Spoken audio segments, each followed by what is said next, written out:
뭐 이런 그 단계별로 정한 기준들을 가지고 이제 뭔가를 하는데, 물론 이것이 어떤 과학적인 근거로 10%를 정했는지 20%를 정했는지 모르겠고요. 어떤 의학적인 근거로 10%를 정했는지 20%를 정했는지 모르겠습니다. 아무 논리도 근거도 없다라고 하는 생각이 들고, 지난주에 저녁에 이제 여기 백화점에 사람 만날 일이 잠깐 나갔다가 보니까 그 저녁에 지하에 식품 코너를 갔는데 사람들이 퇴근 시간이라 그런가요?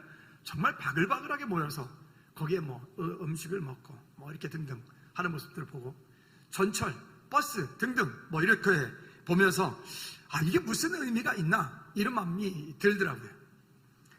근데 저는 이런 생각을 하다가 어떤 마음이 들었는가 하면 이런 마음이 들었어요. 여러분, 만약에 우리가 하나님 나라 가는 그 일, 천국 가는 그 일이 지금 기존에 교회 다니는 사람들 중에서 만약에 10%만 천국 갈 수 있다, 또 내지는 20%만 천국 갈 수 있다 라고 만약에, 그리고 10%가 들기 위해서는 이렇게 해야 되고 이렇게 해야 되고 이렇게 해야 되고 이렇게 해야 된다, 또 아니면 20%가 되기 위해서는 이렇게 하고 이렇게 하고 이렇게 해야 된다라고 어떤 그런 10%, 20%라는 그런 규정을 정해놓는다고 하면, 그러면 우리는 신앙생활을 어떻게 할까? 어떻게 할까? 여러분, 그러면 어떻게 할 것 같으세요? 만약에 예수님이 교회 다니는 사람 가운데 10%만 천국 갈 수 있고 20%만 천국 갈 수 있다고 한다면 여러분들 신앙생활 어떻게 할 것 같습니까? 아마도 제 생각에는요, 여러분 정말 목숨 걸고 예수 믿지 않을까요? 그러면 아마도 정말 그 천국 가는 10%가 되고 천국 가는 20%가 되기 위해서 우리는 나름대로 성경이 어떤 규정을 정해놨다면 그 정한 대로 우리가 막 그렇게 하지 않을까요? 물론 이거는 가상입니다. 물론 하나님은 그런 하나님이 아니십니다. 하나님은 이 땅 사는 동안에 뭐 어떤 상대평가를 하시는 분이 아니라 하나님은 절대평가, 하나님의 기준과 하나님의 계획에 맞추어 하나님의 뜻 가운데 있는 주의 택한 모든 백성들은 천국 백성이 되기 때문에 그러지는 않습니다.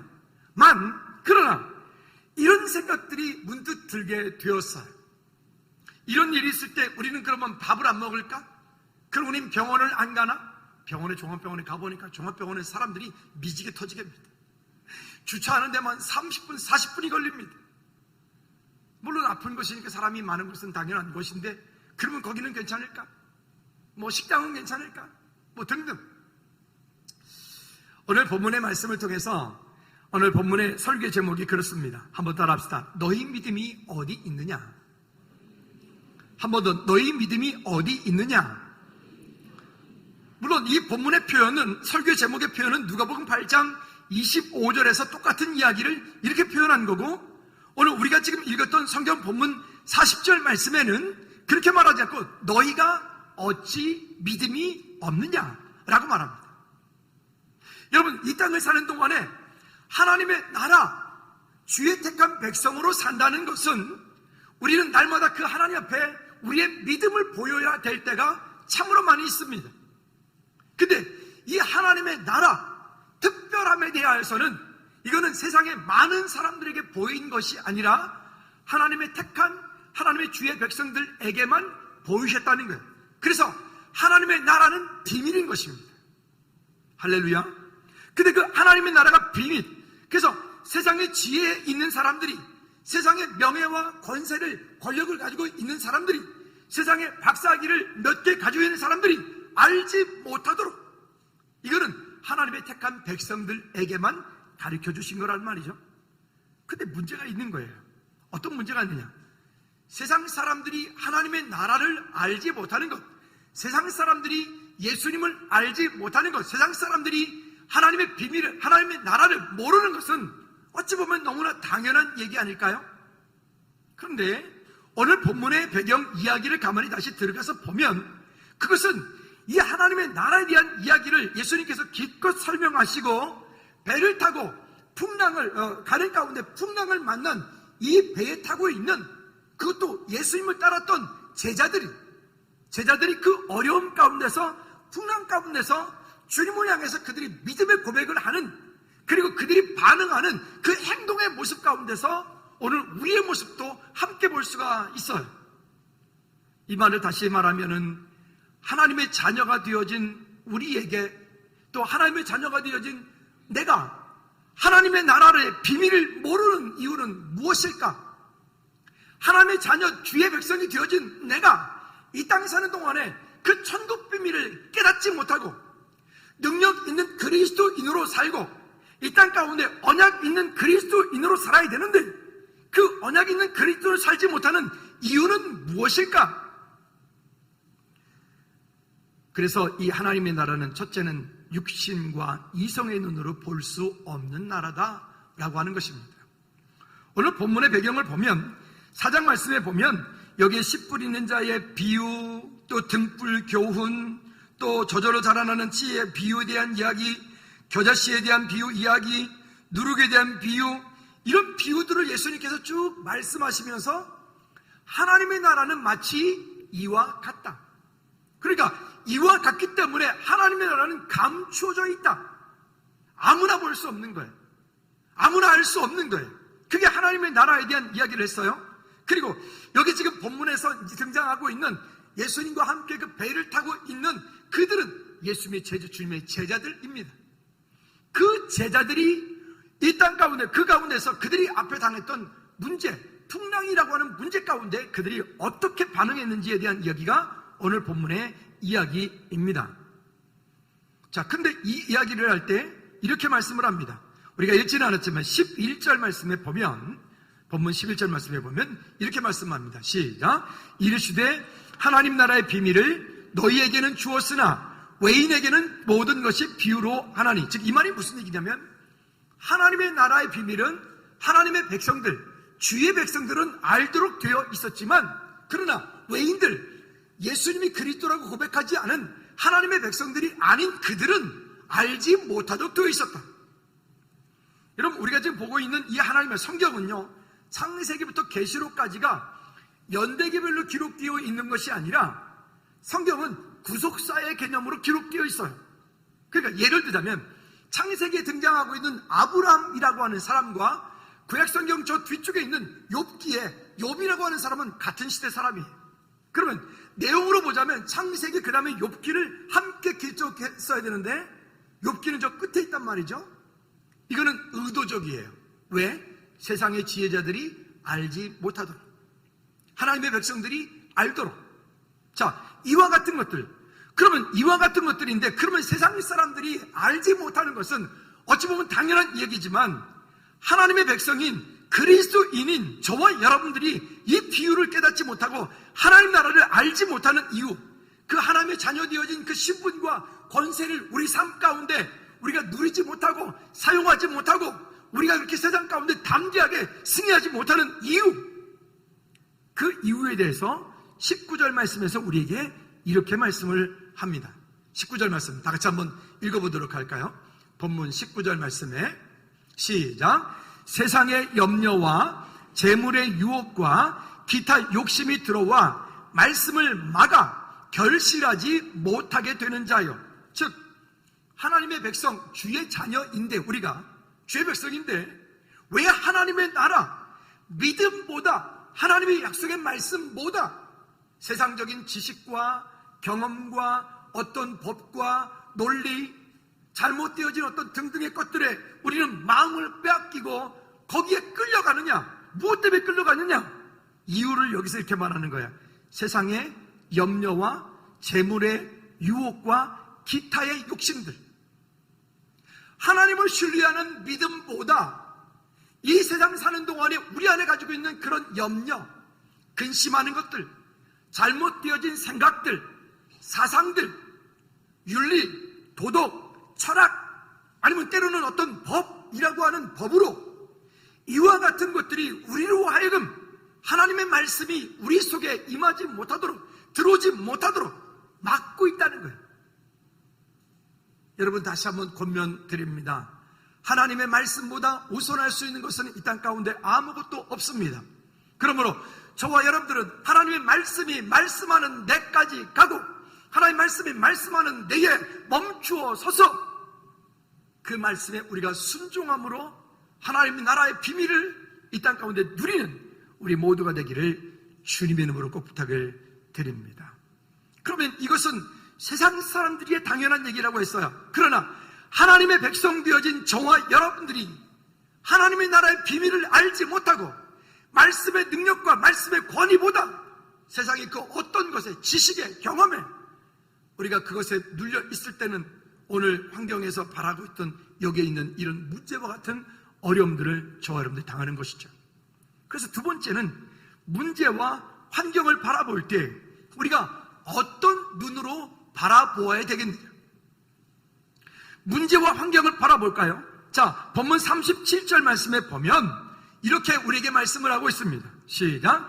큰 광풍이 일어나며 물결이 배에 부딪혀 들어와 배에 가득하게 되었더라. 이거는 현실이에요. 이거는 없는 이야기가 아니라 실제 그 예수님과 그 제자들이 타고 있는 그 배에 또 배가 한 척이 간 게 아니라 그 옆에 다른 배들도 라고 말했으니까 배가 한 척이 갔는지 두 척이 갔는지 세 척이 갔는지 모르겠으나 어쨌든 한 척 이상이 그 배를 타고 그 갈릴리 바다를 건너는 그 사이 가운데에 일어난 일이에요. 근데 거기에 보니까 광풍이 불어서 물결이 배에 부딪혀서 심지어 그 배가 큰 배가 아니고 그저 사람들이 잠깐 다니는 그 정도의 배니까 갈릴리 바다에 그렇게 큰 배가 들어갈 수 없어요. 그러다 보니까 그 배 안에 물이 부딪혀서 물이 그 안에 배에 들어왔는데 그 배 안에 물이 가득하게 되었다 그랬어요. 여러분들은 배를 타고 멀리 나가보신 경험이 있으신가요? 한강의 유람선 이 정도 말고 여기야 뭐 어떤 일이 있어도 우리 이런 생각, 보통 남자들은 그런 생각 하지 않을까요? 뭔 일 있으면 저기서 뛰어내려서 수영하고 밖으로 나오면 되지 뭐. 이 정도 할 것 같지 않으세요? 근데 여러분 그 정도가 아니라 정말 해군들처럼 배를 타고 망망대해에 나가가지고 육지가 전혀 보이지 않는 곳에서 만약에 어떤 배가 문제가 생겨서 침몰을 한다. 여러분 이거는 상상하기조차 힘든 일이에요. 상상하기조차. 근데 이것은 현실이에요. 우리가 지금 당하고 있는 것처럼 이 땅 사는 동안에 저와 여러분들이 우리는 지금 이런 광풍을 만나 살고 있어요.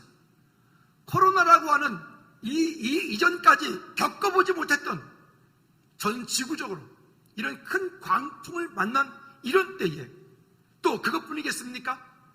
우리가 지금 여기저기 들려지는 여러 가지 일들 보면 현실적으로 잘못되어진 반성경적인 반기독교적인 그런 사상이나 그런 가치나 그런 법이나 그런 논리나 그런 윤리 등등 이와 같은 것들이 우리로 하여금 참 많이 힘들게 어렵게 만들죠.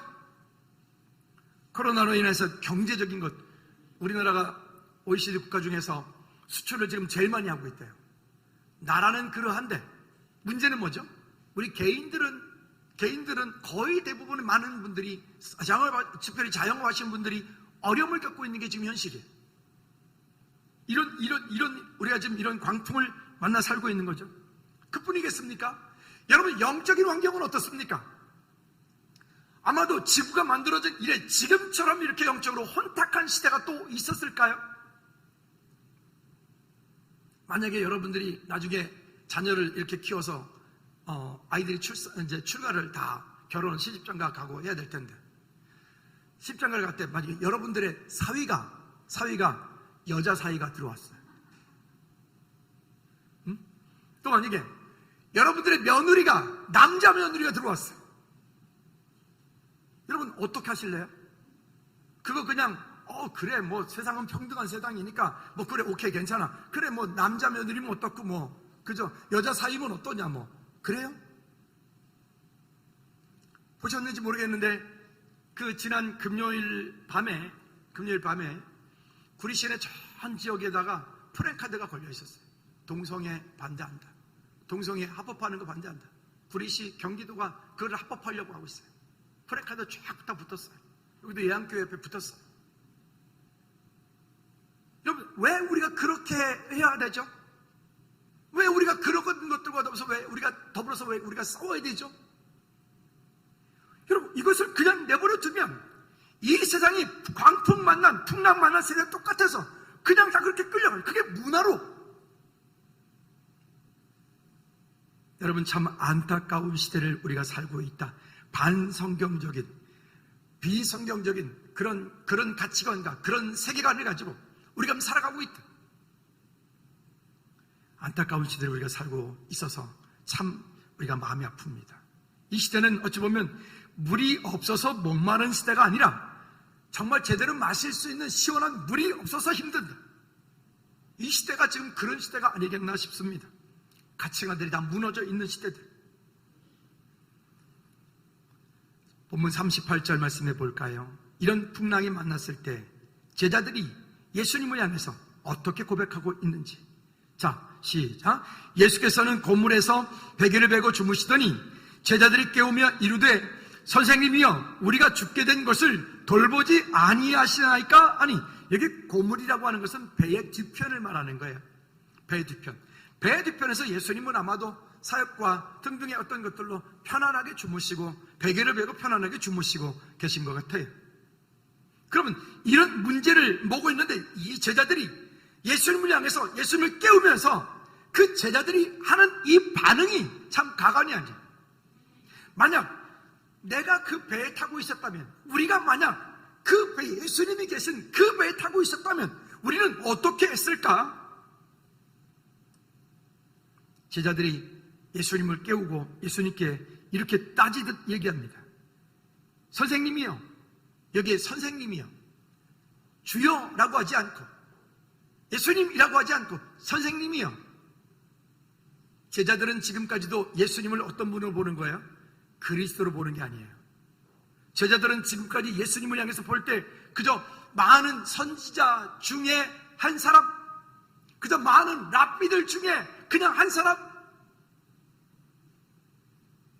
그러니까 그 제자들 가운데 예수님의 능력이 그들 가운데 있을 이유가 없겠죠. 여러분, 우리 마음 가운데, 여러분 마음 가운데 예수님은 어떤 분이십니까? 예수님은 내게 어떤 능력과 어떤 권능을 가지고 계신 분이십니까?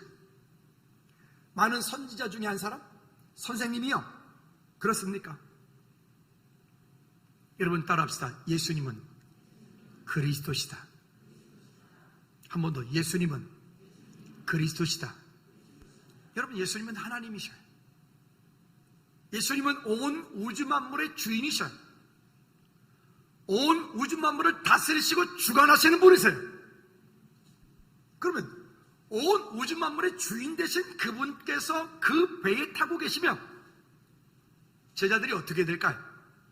만약 그 제자들이 예수님을 정말 그런 주님으로 그들이 정말 믿었다면 아마도 예수님께서 조금 이따 다음 절에서 하실 말씀처럼 그들이 담대하게 바다를 향해서 파도야 잠잠하라 꾸짖을 텐데, 누구 이름으로? 예수 그리스도 이름으로. 근데 꾸짖을 텐데 그들은 꾸짖는 것이 아니라 오히려 주님을 향해서 이렇게 말합니다. 오히려 주님을 이제 따지듯이, 우리가 죽게 되었는데 주님 뭐 하십니까 지금?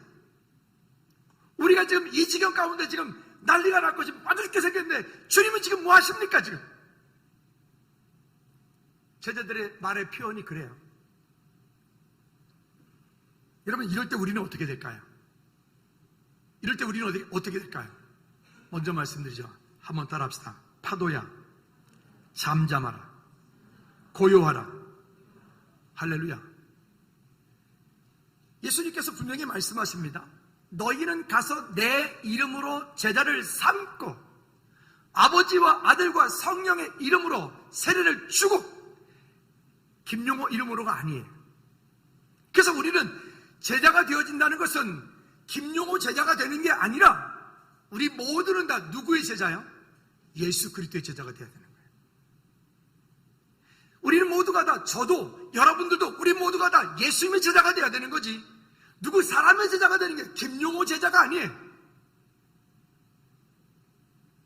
그러면 여기 예수님께서 이와 같은 일들이 있을 때 주님이 그 배에 타고 있으면 최소한도 그의 제자들이 예수님을 정말 그리스도로 그들이 믿었다면 그들은 배 위에 딱 서가지고 함께 하든지 혼자 하든지 믿음으로 담대하게 예수 그리스도 이름으로 명하노니 파도는 잠잠할지어다.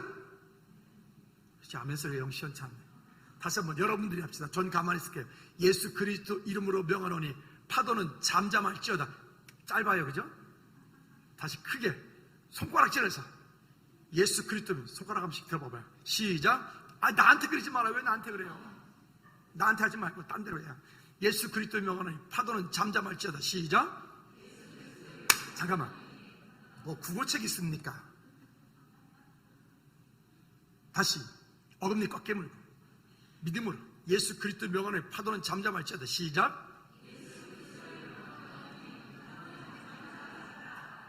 지어다.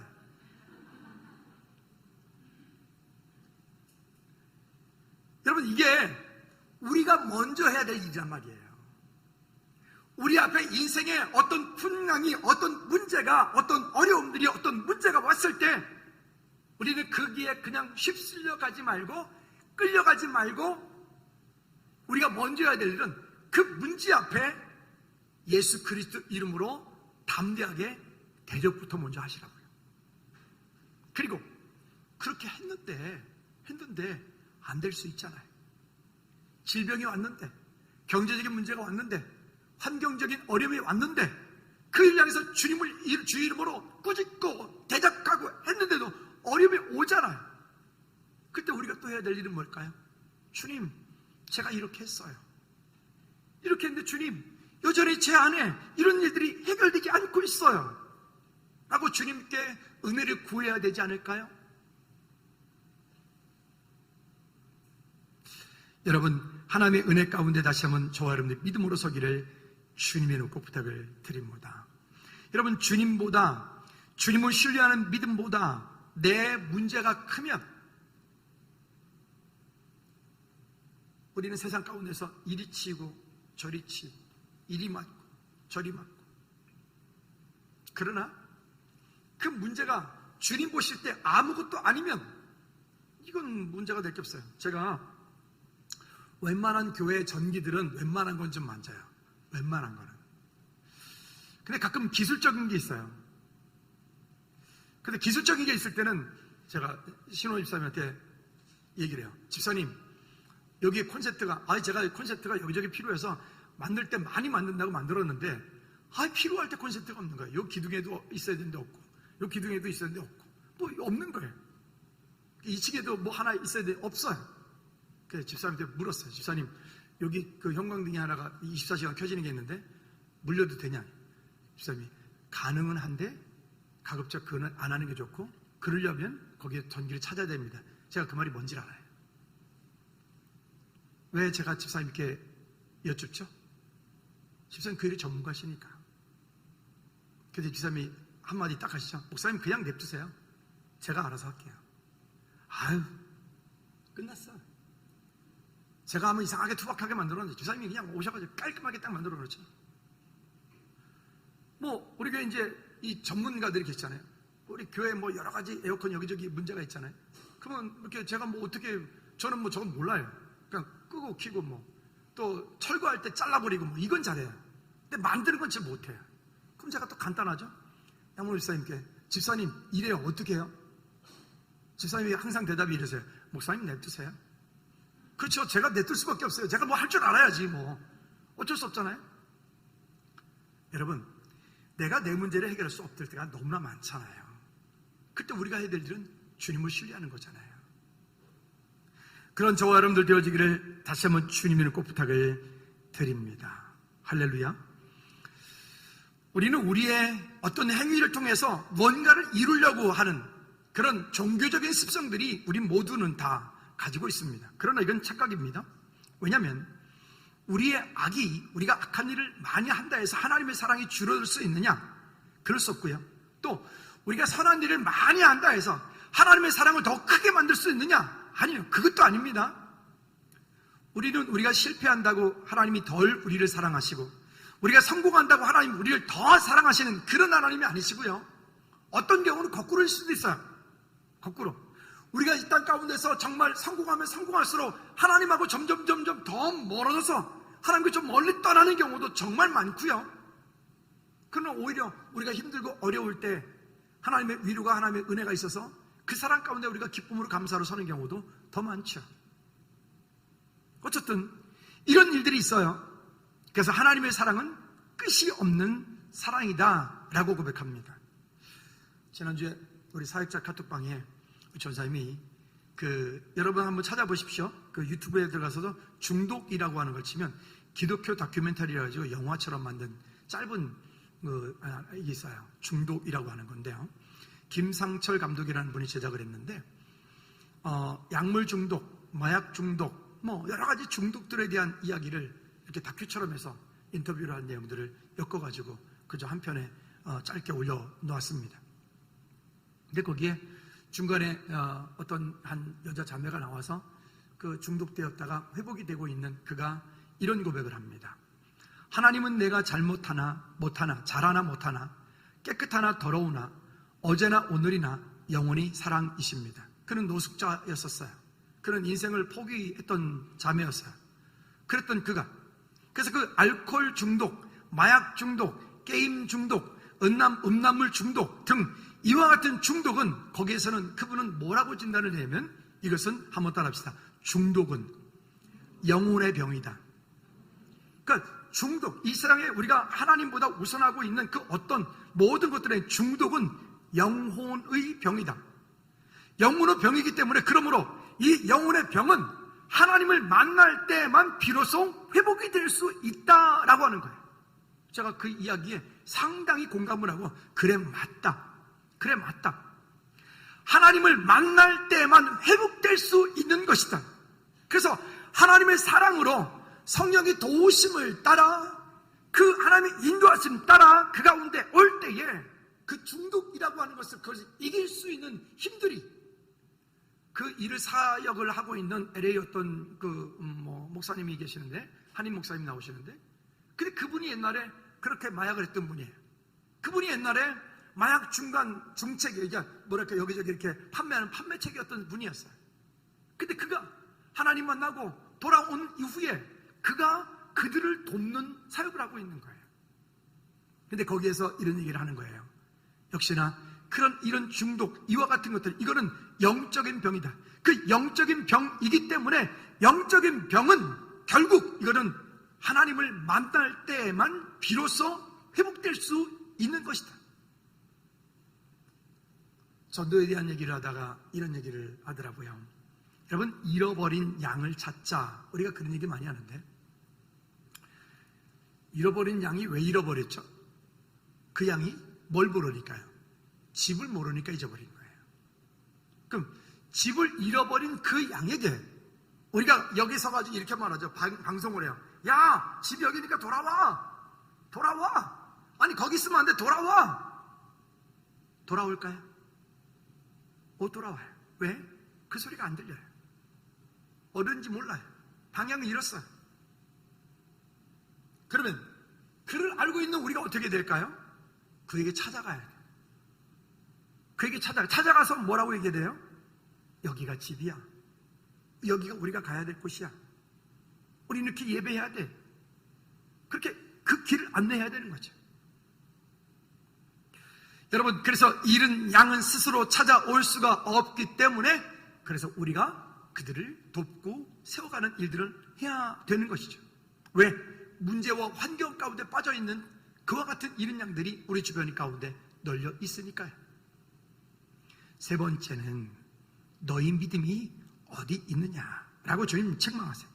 여기 본문 말씀에 우리가 보면 38절에서 39절에서 40절 41절 말씀에서 그렇게 예수님 배 뒤쪽에 그렇게 누워 주무시고 계시는 그 상황 가운데서 그 제자들이 호들갑을 떠니까 39절 말씀에서 예수님께서 깨어 꾸짖으시며 바다더러 이르시되 잠잠하라 고요하라.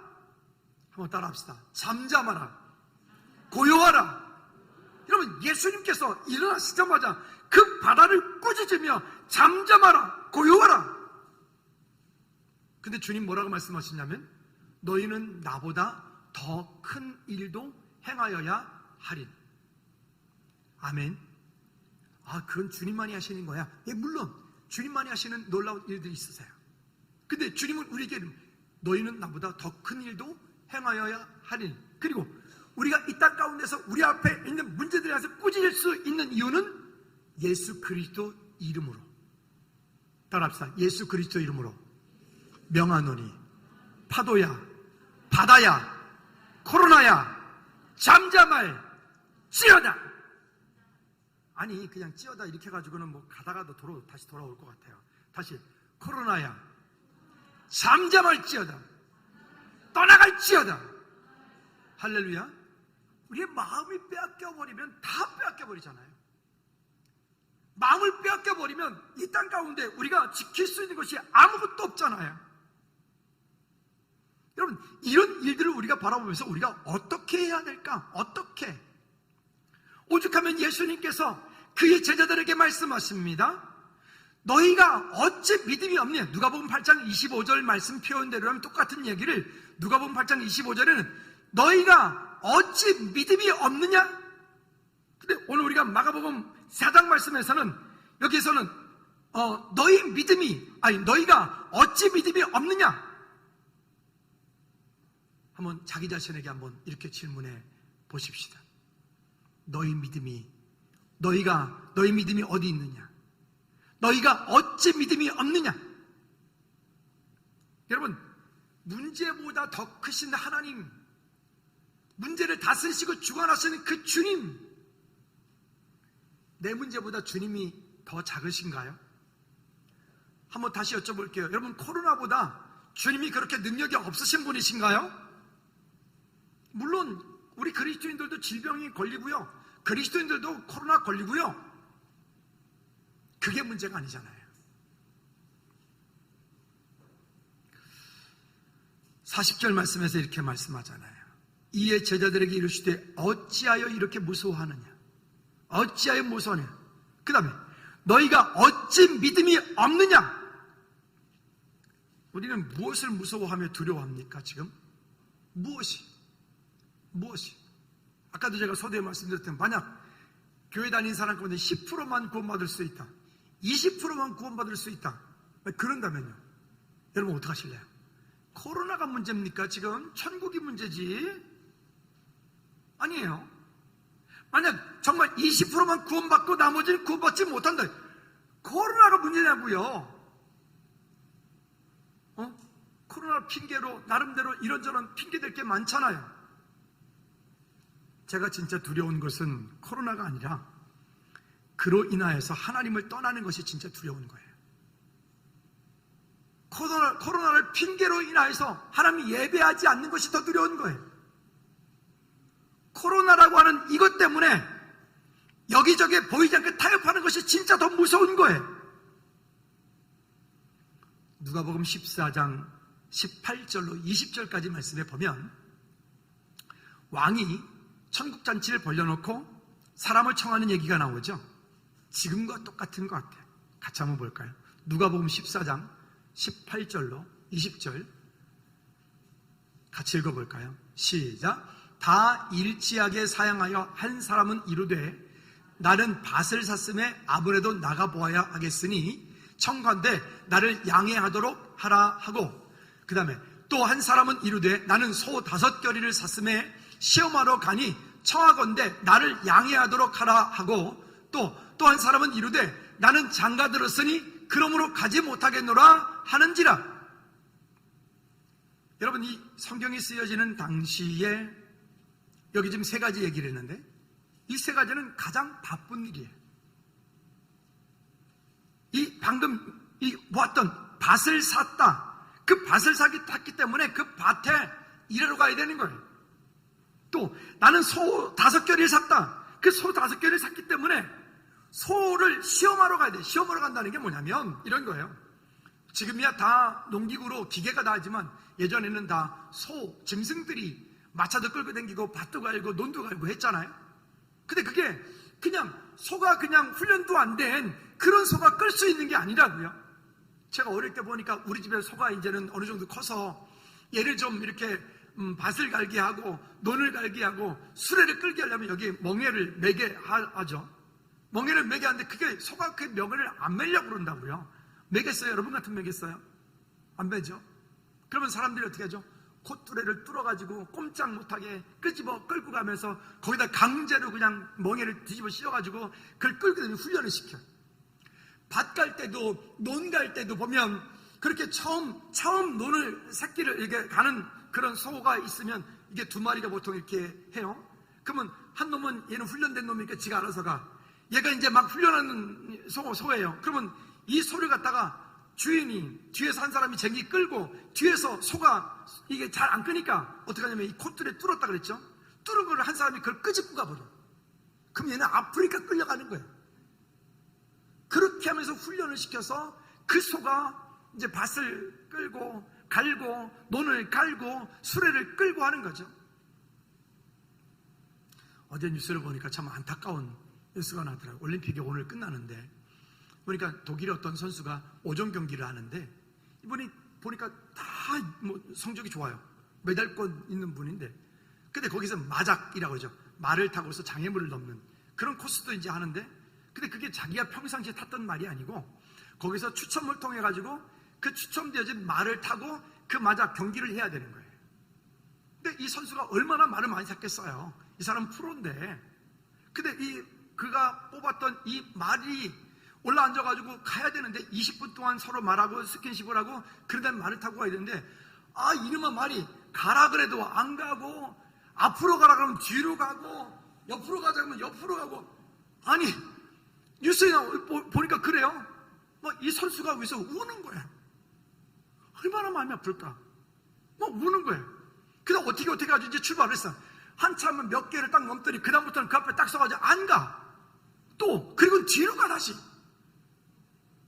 이런 훈련 안 된 그런 말을 갖다가 거기다 놓는 그놈들도 나쁜 놈이고 어쨌든 그런 거 있죠. 그러니까 아마도 이 소를 5개를 산 이 주인도 충분히 이유가 돼.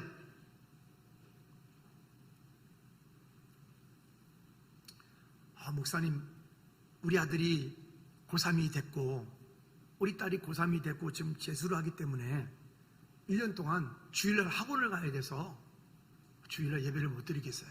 이해 좀 해주세요. 왜 저한테 그래요? 제가 하나님입니까?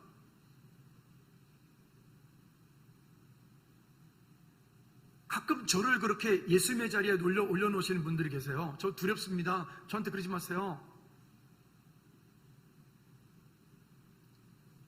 여기 지금 얘기하는 것처럼 말이죠. 그리고 또 장가를 결혼을 했기 때문에 제가 바빠가지고 글쎄 그 이쁜 색시 보느라고 바빠서 그러겠죠. 그 잔치자리보다 허기상 이쁜 색시가 얼마나 좋겠어요. 양해 좀 해주십시오. 성경이 이렇게 아까 우리가 말씀드렸잖아요. 양해해달라고. 나 지금 바빠서 예배 못하니까 양해해달라고. 나 지금 코로나 때문에 예배 못 가니까 양해 좀 해달라고. 아니 죄송합니다. 제가 여러분들에게 그렇게 양해해 줄 수 있는 그런 제가 어떤 힘과 그런 어떤 면책특권이 없어. 나는 내가 신부도 아니고요.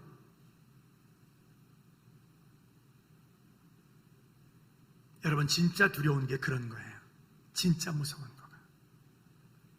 우리는 그렇게 하면 안 되고 오히려 거꾸로 이렇게 해야 돼요. 만약에 정말 예를 들어서 제가 우리 아들이 지금 재수하고 있으니까 그러는 거예요. 하는 말이 그런 거죠.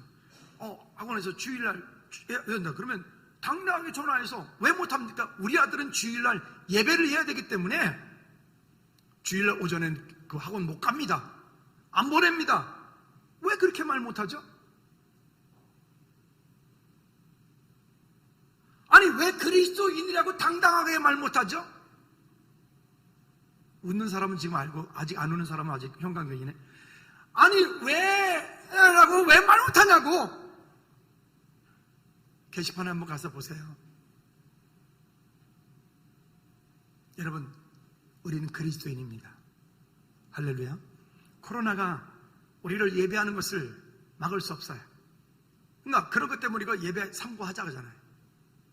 지금 청년들 거의 없죠? 청년들 거의 대부분 삼부 올 거예요. 여러분 그런데 우리의 마음을 빼앗기거나 놓치거나 섞이지 않기를 다시 한번 주님의 꼭 부탁을 드립니다. 자, 그런데요 이게 무서운 얘기가 있어요.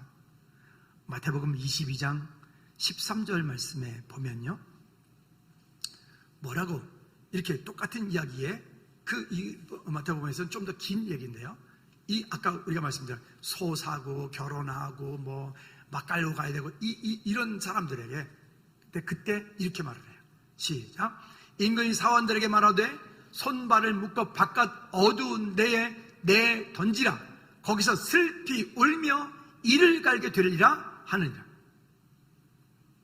하나님의 나라 예배하는 일, 하나님의 백성으로서 이 땅 가운데 주님과 동행하는 일만큼 소중한 일은 없습니다. 시편 127편 1절 말씀에 다른 성경으로 보면 이렇게 우리에게 말씀을 합니다. 시편 120편 시작. 여호와께서 집을 세우지 아니하시면 세우는 자의 수고. 여기 먼저 볼까요? 여호와께서 집을 세우지 아니하시면 세우는 자의 수고가 헛되다. 우리말로 쉽게 해볼까요? 하나님께서 오늘 내 편이 되어주시지 않으면 내가 은행에다 저금하는 거 아무 소용없어요. 하나님께서 내 편이 되어주시지 않으면 주일날 예배 빼먹고 재수 공부하는 거 아무 소용없어요. 그렇게 해서 스카이 갈 수 있겠죠. 그 다음에는요, 하나님께서 내 편이 되어주시지 않으면 아무리 건강을 위해서 뭐 헬스라고 필라테스라고 뭘 해도 소용없어요. 여기 그렇게 말씀하고 있잖아요. 여호와께서 집을 세우지 아니하시면 세우는 자의 수고가 헛되다고요. 다시 크게 읽어볼까요? 시작. 여호와께서 집을 세우지 아니하시면 세우는 자의 수고가 헛되다. 그럼 우리 옆 사람한테 이렇게 축복합니다. 하나님께서 집사님, 권사님의 집을 아름답게 세워주시기를 축복합니다. 시작. 하나님께서 여러분들의 집을 아름답게 세워주시기를 축복합니다. 아멘. 여러분, 여기에 있지 않는 우리 가족들, 우리 자녀들, 하나님께서 그 가족들, 그 자녀들 집을 아름답게 세워주시도록 우리는 그렇게 기도하고 그렇게 강권해야 돼. 강권해야 돼. 그래, 너 좀 바쁘니까, 엄마 나 좀 바쁘니까 오늘 예배 못 가. 그래, 알았어. 여러분들이 예수님입니까? 여러분, 하나님이십니까? 목사도 못한다니까요. 내가 어떻게 목사님 제가요 이 주일날 좀 바빠서요 요즘에 당분간 교회를 못 나가요. 아니, 제가 하나님이 아니라니까요. 나한테 말하지 말아요. 내가 할 말은 와! 잠재 마라! 조용! 예배 와! 이게요. 어떻게 할 수 있는 게 아니잖아요. 제가 할 수 있는 게 아니잖아요. 그 다음 시작. 여호와께서 성을 지키지 아니하시면 지키는 자가 깨어 있음도 헛되다. 예전에는 성이 이렇게 있고, 우리나라도 보면 휴전선이 이렇게 있잖아요. 제 고향은 휴전선이 있는 동네인데, 휴전선이 이렇게 있는데, 휴전선 가운데 아무리 철책을 하고 최첨단 장비로 하고 지금은 GPD만이 철수했다 그러는데 그렇게 해도요, 누가 여호와께서 지키지 않으시면 거기 지키는 자의 수고가 헛되다. 아니, 오죽하면 북한 병사가 그 철책선을 몇 겹을 뚫고 넘어와가지고 우리나라 초소 거기에 GP에 올라가 있는 우리나라 장병들 숙소에 와가지고 노크를 해. 이게 말이 되는 얘기냐고요, 이게. 에? 최첨단 카메라를, 적외선 카메라를, 열전 카메라를 아무리 놔도 여러분, 죄송한데 여호와께서 우리나라 지켜주시지 않으면 소용없는 거예요. 그래서 우리가 하나님께로 돌아가야 돼요. 그래서 하늘문이 닫히지 않도록, 그래서 제단불이 꺼지지 않도록, 그래서 철저하게 예수 그리스도로 우리의 삶이 무장되어지도록, 나만 그렇게 하는 게 아니라 내 자녀도 그렇게 되어지도록. 아멘. 여러분, 세상에 그 어떤 것도 하나님의 말씀을 우선하고 하나님 말씀보다 우선할 수 있는 것은 없어요. 그래서 적당히 타협해서, 나는 지금 바쁘니까, 나는 장가 가야 되니까, 나는 소 훈련시키러 가야 되니까, 나는 지금 어떻게 해야 되니까, 그런 사람들은 아까 말씀 읽었죠. 바깥 어두운데 꽁꽁 묶여 내어 쫓겨서 거기서 이를 갈미 있으리라. 여러분, 나와 내 가족이 버림받지 않도록 기도하십시다. 할렐루야. 정말 기도해야 돼. 이 땅을 어떻게 사는 것이 진짜 제대로 사는 것이, 이 땅을 어떻게 사는 것이 정말 지혜롭게 사는 것인지 여호와께서 집을 세우지 아니하시면 세우는 자의 수고가 헛되고 여호와께서 성을 지키지 아니하시면 지키는 자가 아무리 두는 시퍼렇게 뜨고 있어도 그 성 가운데 적들이 침투해 들어오는데요. 응? 그래서 우리는 하나님을 구합니다. 하나님의 은혜를 구합니다. 하나님의 얼굴을 구합니다. 어떻게 하든지 예배해야 됩니다. 어떻게 하든지 찬양해야 됩니다. 어떻게 하든지 기도해야 됩니다. 할렐루야. 여러분, 다음 주부터 우리가 각 예배마다 어떻게 보면 그런 시간마다 여러분 형편에 따라서 예배 승리하십시다. 아멘. 더 많이 기도하십시다. 나라 민족을 위해서, 대통령을 위해서, 정치 지도자들 위해서 우리가 더 많이 기도해야 돼. 나와 상관이요, 나와 다르고 나와 사상이 달라도 우리 나라를 위해 기도해야 돼. 그게 우리가 할 일이에요. 그게 말씀의 결론을 맺겠습니다. 41절 말씀에 보면 주님께서 그 모든 환경들을 바라보시고 이렇게 말씀하세요. 그리고 그 주님의 행하신 놀라운 능력을 바라보고 그 주변에 있는 사람들이 이렇게 얘기를 합니다.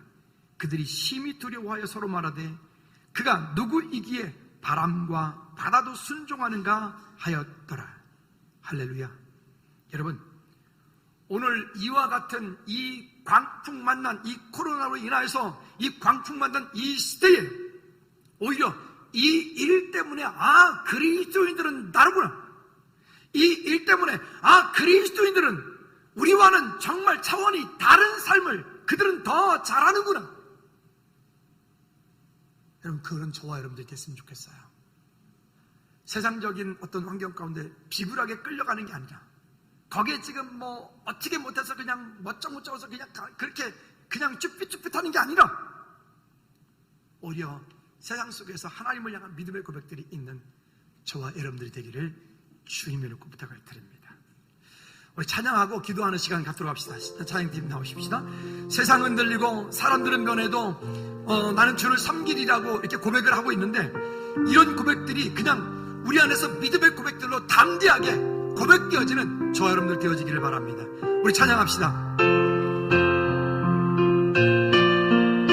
우리 찬양의 가사를 우리 안에서 믿음의 고백으로 담대히 고백할 수